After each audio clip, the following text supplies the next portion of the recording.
अब आप ये दो साधन अपनाएं। पहला लक्ष्य तो आराध्य देव, इस दूसरे में दो साधन, जहां जहां मन जाए वहां से हटाकर अपने लक्ष्य में लगाना, या जहां जहां मन जाए वहीं वहीं आराध्य देव की भावना कर लेना, बस बात बन जाएगी। आराध्य देव की भावना, मेरे प्रभु हैं, ये भी मेरे प्रभु हैं। ये जो वस्तु सामने दिखाई दी, ये पहले नहीं थी, प्रभु ही थे। ये बाद में भी नहीं रहेगी, प्रभु ही रहेंगे।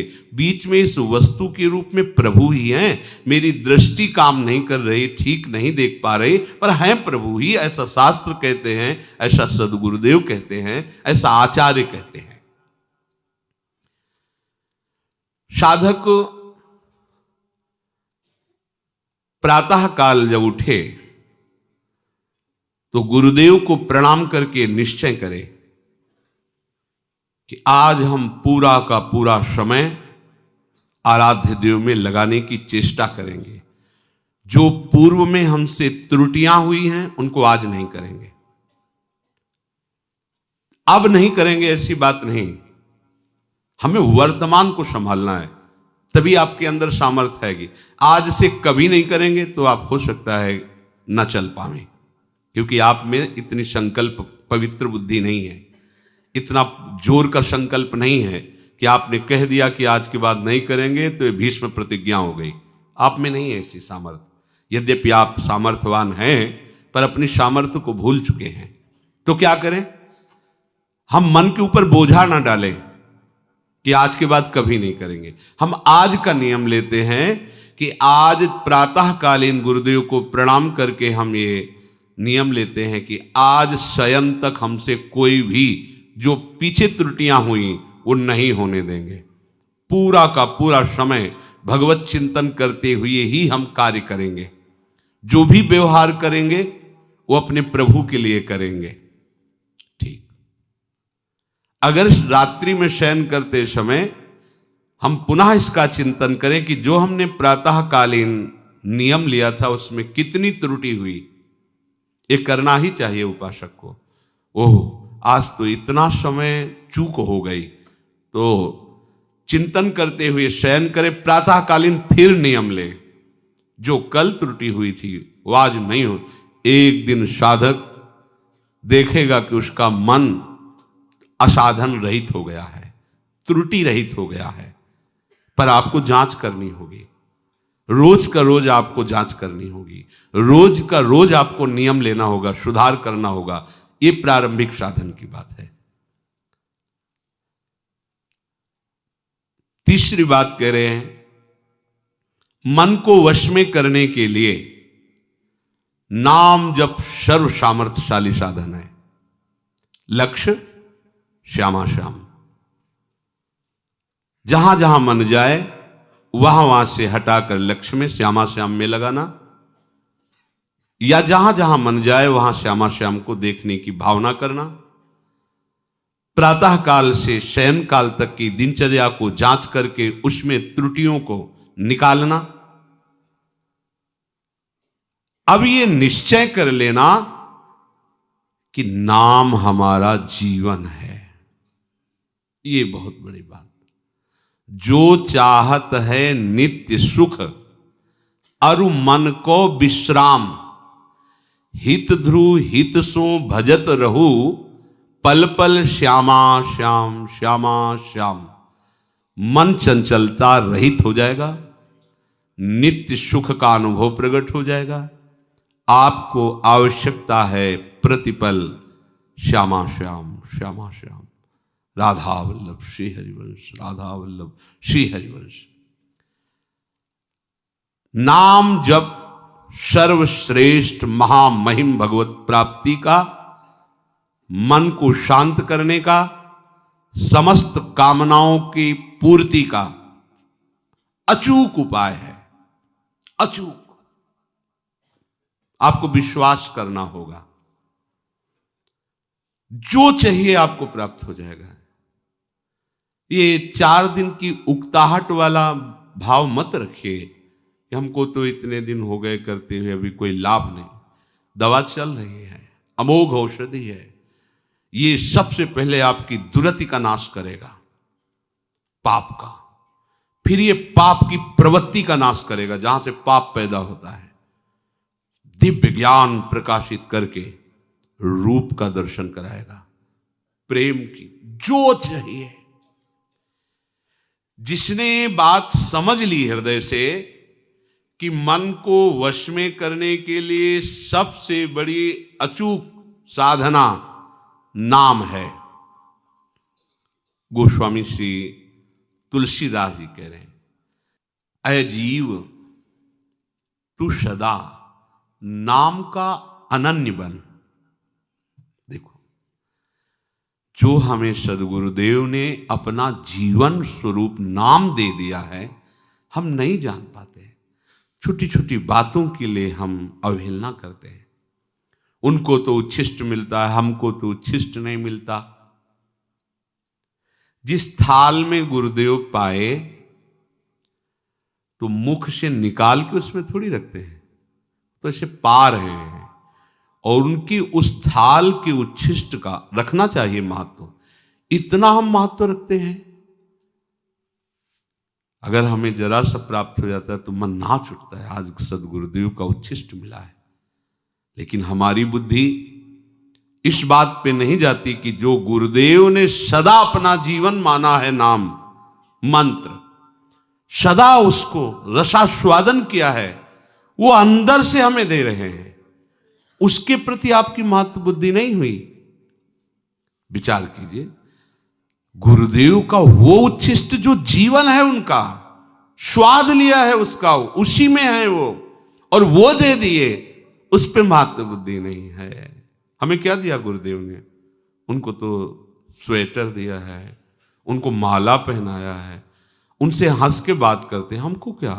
ओहो, ये बाहरी चेष्टाएं गुरुदेव की कृपा मानी जाती हैं क्या? ये तो विषय संसारी पुरुषों को मिल जाती है। संत उदार दयालु हैं। ये जो आपको नाम मिला, ओहो, इसके अनन्य हो जाओ, गोस्वामी जी कह रहे हैं। और अनन्य का भाव बड़े भाव से, यही हमारा जीवन हो जाए। जो चाहते हैं नित्य सुख और मन को विश्राम, हित ध्रुव हित सो सानुराग रे, राधा राधा राधा राधा वल्लभ श्री हरि। अमृत है अमृत, आप पान तो करो इस अमृत का, चिरंजीवी हो जाओगे। राधा राधा। इस कलिकाल में वैराग्य, योग, यज्ञ, तपस्या, बड़े बड़े दान, ये हमें आनंद प्रदान नहीं कर सकते, क्योंकि ऐसी मलिनता है कि दान दे के अहंकार आ जाएगा तो दान का काम खत्म। और यज्ञ के लिए पवित्र सामग्री नहीं रह गई, संविधा नहीं रह गई, सब अपवित्र हो रहा है। तपस्या, शरीर ऐसे कमजोर हो रहे हैं कि तप के लायक नहीं कि सीधे प्रकृति का वार झेल सके। और योग तो बहुत ही कठिन है। 8 घंटे 10 घंटे सिद्धासन में बैठे हुए और पद्मासन लगाए हुए आराध्य देव के चिंतन में डूब, बड़ा कठिन है। यहां 30 मिनट एक स्थिति में तो बैठा नहीं जाता है, हिलाना डुलना।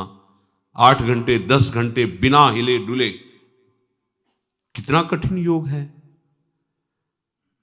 प्राणों को वश में करके, शरीर को वश में करके, इंद्रियों को वश में करके, चित्त की वृत्ति का निरोध करके परमात्म चिंतन, कितना कठिन।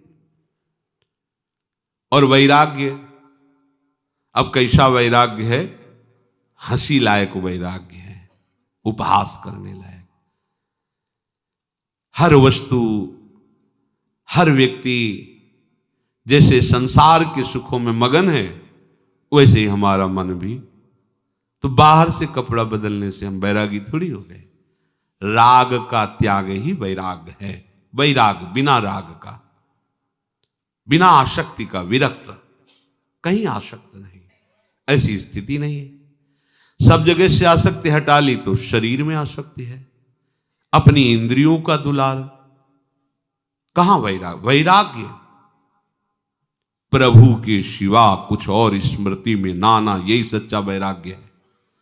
कोई भोग, कोई व्यक्ति, कोई स्थान, कोई मान बड़ाई, कुछ नहीं, एकमात्र आराध्य देव, ये हो गया राग रहित स्थिति।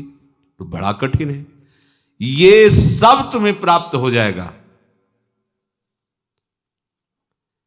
ये अलग अलग करके निर्वाह करना कलिकाल है, बड़ा कठिन है, लेकिन इनका जो फल है वो सब तुम्हें प्राप्त हो जाएगा, एकमात्र केवल नाम का आश्रय लेने से, नाम का स्मरण करने से। शास्त्रों में दो बातें बताई गई, एक विधि और एक निषेध। ये करना है और ये नहीं करना है। कितना पढ़ोगे शास्त्र? गोस्वामी जी कह रहे हैं हम तुम्हें दो शब्दों में बता देते हैं। मेरी अनुभूति और सम्मति, प्रभु का स्मरण करना सब विधियों का परम विधि है। नाम जप रहे हो, पूरा विधि से चल रहे हो आप, और प्रभु का नाम भूल गए, सबसे बड़ी निषिद्ध बात हो गई। दो बातों में बांध दिया। विधि श्यामा श्याम का स्मरण, अब और कोई विधि हमें जानने की जरूरत नहीं। निषेध, श्यामा श्याम को भूल गए, इससे बड़ा कोई निषेध नहीं। श्यामा श्याम को भूल जाना सबसे बड़ा निषेध काम हो गया हमारे द्वारा। गुरु के वचनों की अवहेलना, शास्त्र की अवहेलना हमसे हो गई, क्योंकि हम प्रभु को भूल गए। जिस क्षण सबसे बड़ा निषिद्ध कार्य हो गया। गोस्वामी जी कह रहे हैं कि जो नाम है ये महामणि है, और ये जो संसार है ये सांप है। अगर ये कुछ भी तुम्हें सुख दिखाई दे रहा है इसमें, तो उसी आनंद समुद्र के एक अंश का है, और उस सुख का परम सुख नाम, उसको ले लो, संसार से अलग कर लो। जैसे सांप से मणि अलग कर लो तो फण पटक कर मर जाएगा, ऐसे ही तुम नाम शुरू करो, ये संसार मर जाएगा। तुम्हारे चित्त में जो संसार बसा हुआ है ये मर जाएगा। तुम्हारा मन जो विषयों में फंसा हुआ है ये मर जाएगा। मन मारिया तन बस में कीन्हा, हुआ भरम सब दूर, बाहर से कछ दिखत नाही, अंदर चमके नूर। आपो त्याग जगत में बैठे, नहीं किसी से काम, उनमें तो कछु अंतर नाही, संत कहो चाहे राम। वो हो गया, भगवत स्वरूप हो गया। जैसे मणि ले लेने पर सांप जिंदा नहीं रह सकता, ऐसे नाम रूपी मणि संसार में अपने पास तुम ले लो तो संसार जिंदा नहीं रहेगा, अर्थात संसार संसार नहीं रह जाएगा, ये भगवत स्वरूप हो जाएगा। ये जो हमें जन्म जन्मांतर से भटकाना, आकर्षित करके विषयों में गिराना, ये इसकी अब सामर्थ्य नहीं रह जाएगी, क्योंकि नाम रूपी मणि हमारे पास है।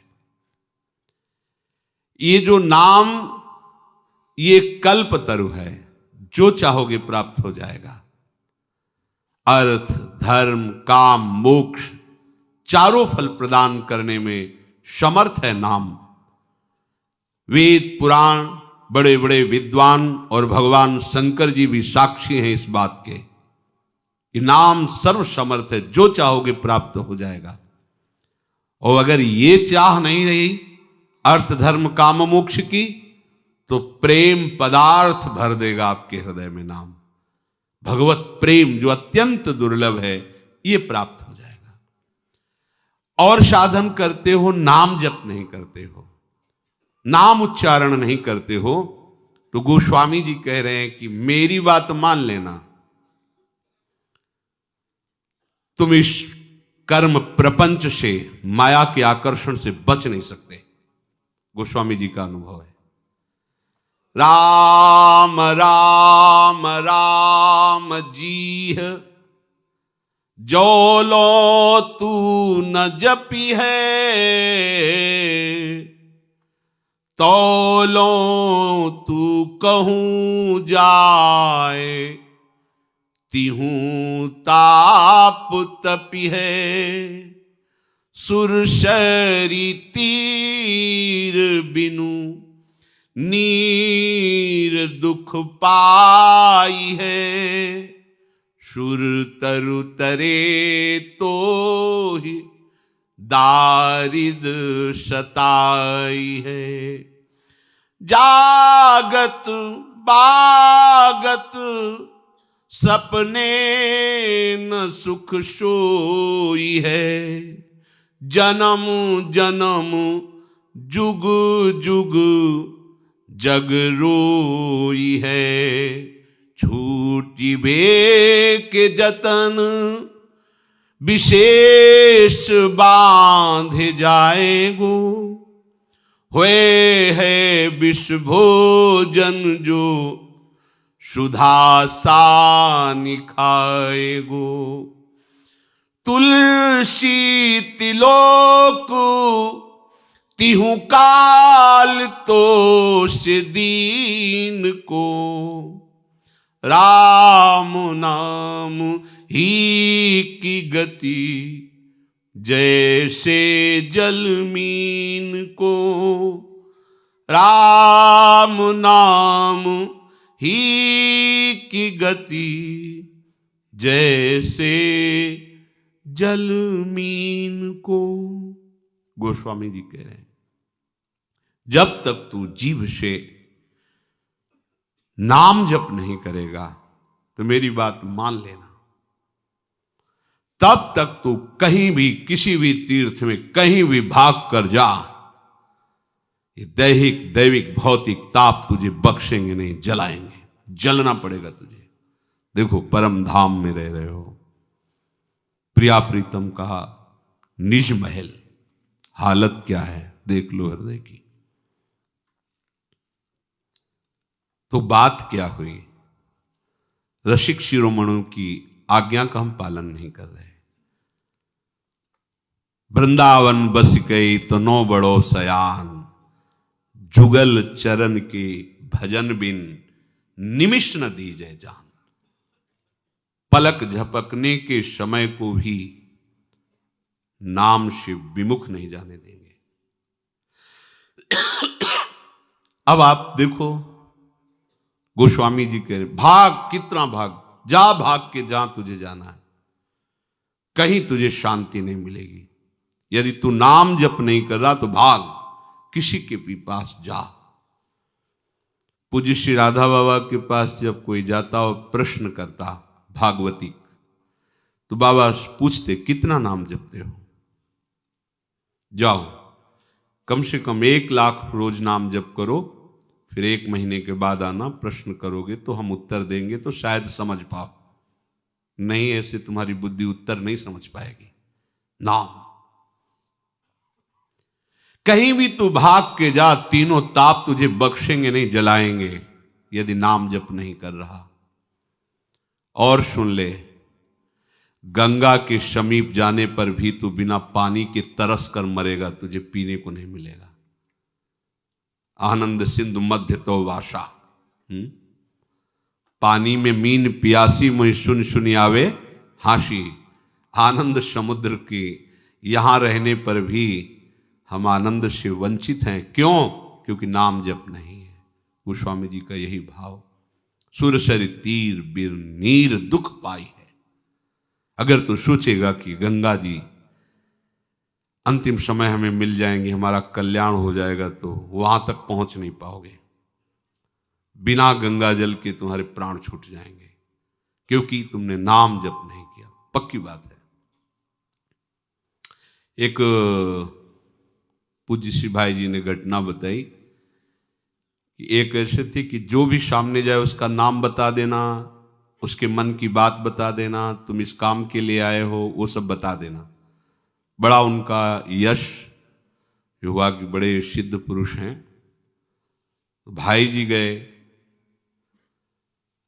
वहां पहुंचते ही भाई जी ने उनको देखा तो बोले ये तो भक्ति विहीन है, भक्ति तो है नहीं इनके अंदर, पर ये बातें कहां से जान जाते हैं। वो पूरी भीड़ के साथ जब व्यवहार सब हो चुका, एकांत हुए, तो भाई जी शादी पोशाक में रहते, धोती कुर्ता चश्मा। तो पहली दृष्टि में तो सबको यही लगता था, साधारण एक गृहस्थ आदमी, थोड़ा पवित्र धोती कुर्ता।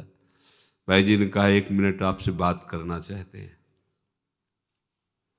करिए। बोले नहीं, एकांत में, वो आपके हित के लिए है, अगर हम सबके बीच में करेंगे तो आपका अहित हो जाएगा।